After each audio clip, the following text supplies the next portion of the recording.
12वी नंतर करिअरची योग्य दिशा शोधताय तर संगमनेरमधील सहकार महर्षी भाऊसाहेब संतोजी थोरात महाविद्यालय घेऊन आलंय आधुनिक प्रोफेशनल कोर्सेसची सुवर्ण संधी। BCA, BBA computer application, BSc computer science आणि डेटा सायन्स सारखे रोजगाराभिमुख अभ्यासक्रम, अत्याधुनिक computer lab, smart classroom, digital library आणि अनुभवी प्राध्यापक यासोबतच विद्यार्थ्यांना मिळणार इंडस्ट्री रेडी शिक्षण। विशेष म्हणजे पात्र विद्यार्थ्यांसाठी प्रोफेशनल कोर्सची फी फक्त 1065 रुपये। Data science, AI, cyber security आणि IT क्षेत्रात उज्ज्वल करिअरची संधी। मग आजच प्रवेश निश्चित करा। सहकार महर्षी भाऊसाहेब संतोजी थोरात महाविद्यालय, संगमनेर। संगमनेर तालुक्याच्या पठार भागातील नांदूर खंदरमाळ गावांतर्गत असलेल्या बागलवाडी येथील सर्वसामान्य शेतकरी कुटुंबातील कन्या नूतन चंद्रकांत पवार हिची मुंबई पोलीस दलामध्ये निवड झाल्यामुळं कुटुंबासह संपूर्ण परिसराचं नाव तिनं उज्ज्वल केलंय। तिच्या या यशाबद्दल तिच्या गावी नांदूर या ठिकाणी भव्य सत्कार सोहळ्याचं आयोजन केलं गेलं। यावेळी संपूर्ण गावातून मिरवणूक काढून नूतनच्या यशाचा जल्लोष केला गेला। डीजेच्या ठेक्यावर युवक युवतींसह ग्रामस्थांनी उत्साहात सहभाग घेतला। नूतनची मिरवणूक गावातून काढली गेली। त्यानंतर ही मिरवणूक शाळेच्या पटांगणात पोहोचली। इथं आयोजित सत्कार समारंभात ग्रामस्थांनी मोठ्या संख्येनं उपस्थिती दर्शवली। कार्यक्रमाच्या अध्यक्षस्थानी मनाजी मोरे होते, तर व्यासपीठावर सुनंदाताई भागवत, पंढरीनाथ भागवत, पोपट सुपेकर, रामदास टावरे, श्रीकांत वागचौरे, चंद्रकांत गुंजाळ, अजित मोरे यांसह मान्यवरांची हजेरी होती। आमदार अमोल खताळ, माजी जिल्हा परिषद सदस्य जनार्दन आहेर, भाजपाचे तालुकाध्यक्ष गुलाब भोसले आदींनी नूतन पवार आणि तिच्या कुटुंबियांची भेट घेऊन सत्कार केला।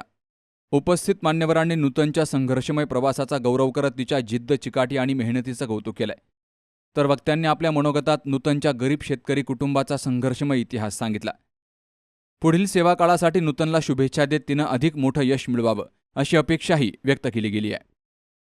चंद्रकांत मसू पवार यांची सुकन्या मालिका नूतन चंद्रकांत पवार यांची पुणे पोलीस दलामध्ये निवड झाल्यामुळे या ठिकाणी त्यांचा स्वागत आणि सत्कार समारंभ आयोजित केलेला आहे। एवढं विशेष आहे की आज एक अल्पसंख्याक समाज की ज्याला कधीही अजूनपर्यंत मान्यता मिळाली नाही असं या आपल्या गावातील वडार समाजाची एक अल्पसंख्याक समाजामध्ये आज आपल्या नांदूर खंदरमाळ गावामध्ये एक मानाचा तोडा खावला म्हटलं तरी अतिशयोक्ती होणार नाही। हिचं ज्यावेळेस पद पाहिलं, हे उपस्थित लोकांना माहीत नसतं की जगामध्ये पोलीस यंत्रणा ही जी चालत असते, जगामध्ये जे टॉपर पोलीस यंत्रणा आहे त्यामध्ये मुंबई पोलीस आपली एक असते, लक्षात असू द्या। आणि ह्या मुंबई पोलीस यंत्रणेमध्ये तिची निवड झाली, हा आपल्या ग्रामस्थांसाठी न तर संपूर्ण परिसरासाठी हा अभिमानाची बाब आहे।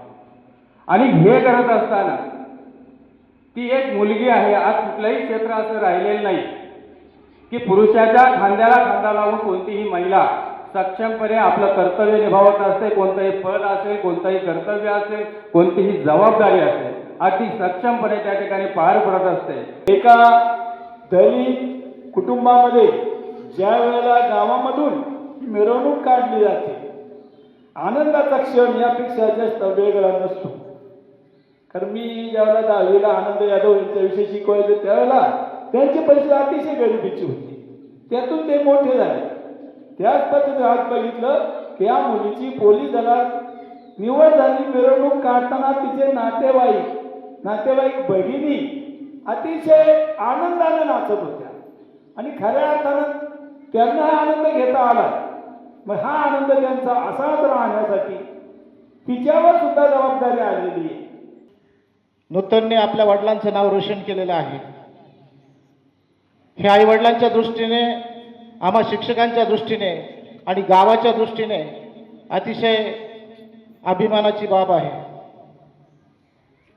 ज्यावेळेस आपली मुलं काहीतरी चांगल्या पदावर जातात त्यावेळेस खऱ्या अर्थाने आईवडिलांच्या जीवनाचं चीज होतं।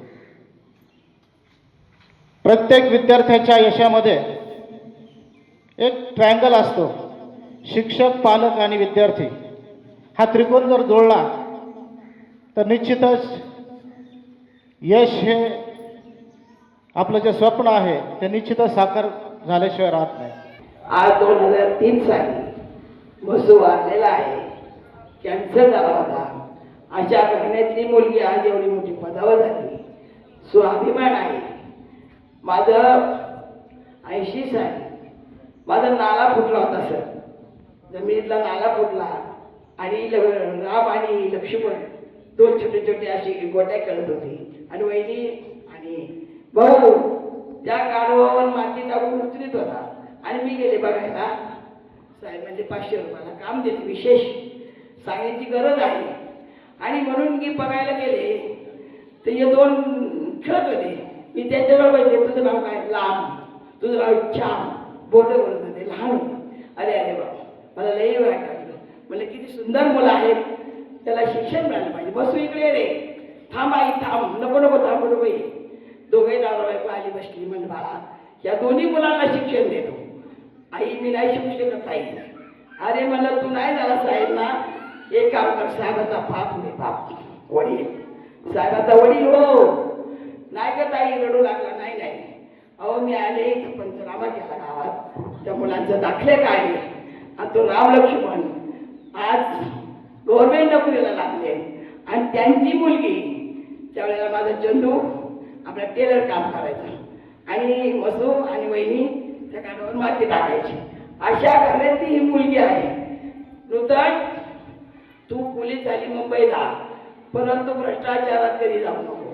आणि अन्याय कोणा होत असेल तर तिथे निश्चित तूच लागते. पहिले एक भरती झाली होती, तर त्यात 1-2-3 मार्क राहिले होते. त्याला विचारलं ग्राउंडला किती मार्क, पेपरला किती मार्क.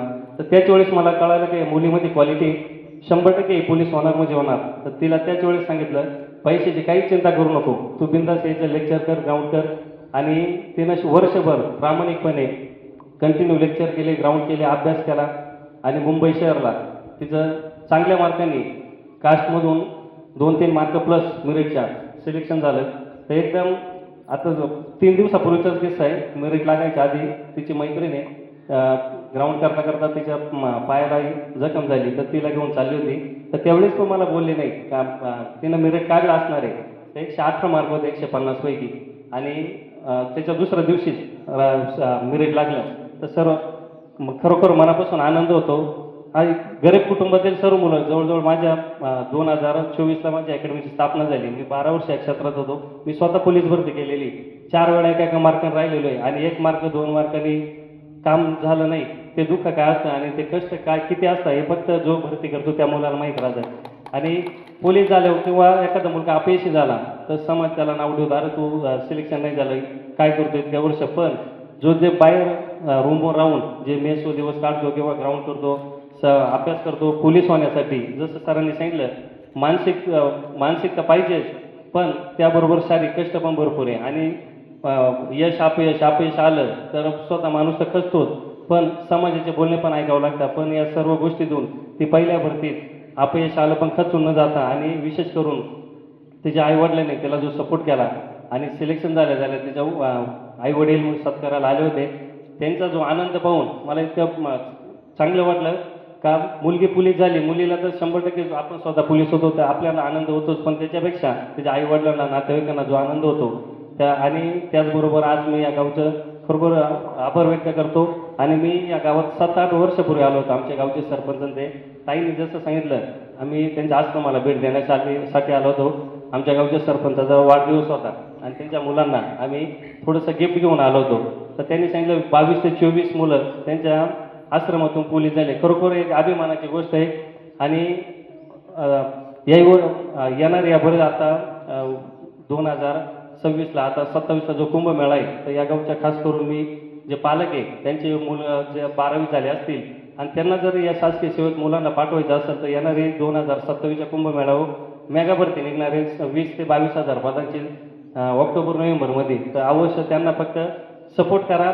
आणि मुलाला 12वी झाल्यानंतर योग्य मार्गदर्शन. आता भरपूर कॉम्पिटिशन झालेली, तुम्हाला मनापासून सांगाल पोलीस होणं सोपं नाही. पहिलं सोपं होतं, पण आता या वर्षी 18,000 जागा होत्या, 15,000 जागा होत्या आणि 15 लाख फॉर्म आले होते. तर त्या एवढ्या याच्यातून आणि खास करून मुंबई शहराला पोलीस होणं कोणाचंही काम नाही. ओदर जिल्ह्यात पोलीस होत येतं, मुंबई शहराला माझ्या अंदाजे 2500 जागांसाठी 3 लाख फॉर्म आले होते आणि त्यातून नूतनचं सिलेक्शन झाले. खरोखर अभिमान वाटतो. सत्कार केले आपण आतापर्यंत जे निवडून आले त्यांचे, परंतु हा विशेष असा सत्कार आहे, सन्मान आहे. कारण एक मागासवर्गीय कुटुंब, हातावर पोट भरणारं कुटुंब आणि त्या कुटुंबासाठी शिक्षण म्हणजे दुरपास्त होतं. परंतु मगाशी बाईनं सांगितल्याप्रमाणे तिचे 2 चुलते अगदी चांगल्या पद्धतीने शिकून उच्च शिक्षित अशा पदावर आहेत आणि राजूला आणि चंदूला दादानी लवकर शाळेतून काढून घेतलं. त्याची सल कदाचित चंदूच्या मनामध्ये असत म्हणून त्यांनी पोरीला मार्गदर्शन केलं आणि त्या पोरीने तिची जिद्द राखली आणि ती आज या पोलीस पदापर्यंत पोहोचली. खऱ्या अर्थानं गावाचं तर आहेच, परंतु त्या आईवडिलांचं त्यांना धन्यवाद द्यावा तेवढे थोडे. या मोलमजुरी करून पोट भरणं आणि शिक्षण करणं हे मला चांगलं जवळून माहिती आहे. रोज कशाला ना कशाला पैसे लागत असतात आणि आपण ते उपलब्ध करून दिले पाहिजे, त्याला नाराज नाही करायचं. अशा परिस्थितीत शिक्षण करणाऱ्या मुलांना सांभाळावं लागतं. म्हणून त्या आईबापांचा सुद्धा सत्कार समारंभ या ठिकाणी केलेला आहे. आणि कुटुंबाच्या बाबतीत झालं तर खरोखर हे अगदी चौघही भाऊ एका विचारानं एका आनंदाने जगतायत. आणि दादांना तर अभिमान होत असेल, दादा लवकर गेले, ते असते तर त्यांना आज खूप आनंद झाला असता. आणि माझी बहीण, तिलासुद्धा खूप आनंद झालेला आहे. आणि नूतनला सुद्धा सांगतो, तू काही काळजी करायचं काम नाही. मुंबईमध्ये तुझा मामा आधीच PSI आहे, काही अडचण आली फोन नंबर घेऊन जा आणि त्याचंही मार्गदर्शन तुला भेटेल. आणि तू इथं न थांबता पुढं अभ्यास करून पुढच्या 4 वर्षानंतर सरांनी सांगितलं तुला तर तिथे एक उच्च पदाचं शिखर आपल्याला गाठायचं आहे. तू बाकीच्या कुटुंबाचा सन्मान केलास, गावाचा सन्मान राखलास, याबद्दल तुझेही धन्यवाद. बागलवाडीसारख्या दुर्गम भागातून मुंबई पोलीस दलापर्यंत मजल मारणाऱ्या नूतन पवार हिनं ग्रामीण भागातील मुलींसमोर नवा आदर्श निर्माण केलाय. तिच्या या यशामुळे नांदूर खंदरमाळ परिसराच्या शिरपेचात मानाचा तुरा रोवला गेला असून सर्व स्तरातून तिच्यावर अभिनंदनाचा वर्षाव होतोय. या कार्यक्रमाचं सूत्रसंचालन प्रकाश मोरे यांनी केलं. नवनाथ गाडेकर, सी न्यूज मराठी, घारगाव. आपल्या डोळ्यांची काळजी घेणारं पोखरकर नेत्रालय आता नवीन ठिकाणी सुसज्ज आणि अद्ययावत स्कायलाइट मल्टी स्पेशालिटी हॉस्पिटलमध्ये. डोळ्यांचे विविध आजार, ऑपरेशन्स आणि उपचार आता एकाच ठिकाणी. मोतीबिंदू, काचबिंदू आणि medical retina specialist doctor Santosh Kishor Pokharkar करणार आपल्या डोळ्यांच्या सर्व समस्यांचं परिपूर्ण समाधान. ठिकाण स्कायलाइट मल्टी स्पेशालिटी हॉस्पिटल, देवाचा मळा, बालाजी अपार्टमेंट जवळ, संगमनेर. संपर्क 02425 29 91 90 आणि 8108 17 63 65.